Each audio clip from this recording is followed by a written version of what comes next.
Deepshika, studying 5th standard in Srividya School, Palvoncha. Today's topic is nature of the future. Nature is a beautiful creation of God.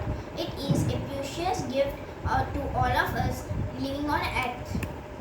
Nature provides us with resources like air, water and sunlight. Animals, birds, plants, etc. are also part of the beautiful nature. Nature helps us to live a healthy life. It gives us basic needs like food, clothing and shelter.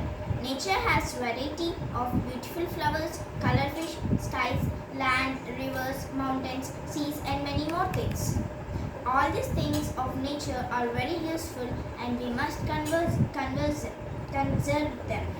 We must not damage these beautiful assets of nature. It is our responsibility to keep the nature clean and protect it from any harm. Nature is like a mother who nourishes us and protects us from harms. Hence, it is our duty to protect nature from problems like pollution, deforestation, global warming, etc. If we protect nature today, then Mother Nature will certainly protect us and our future generations. Thank you.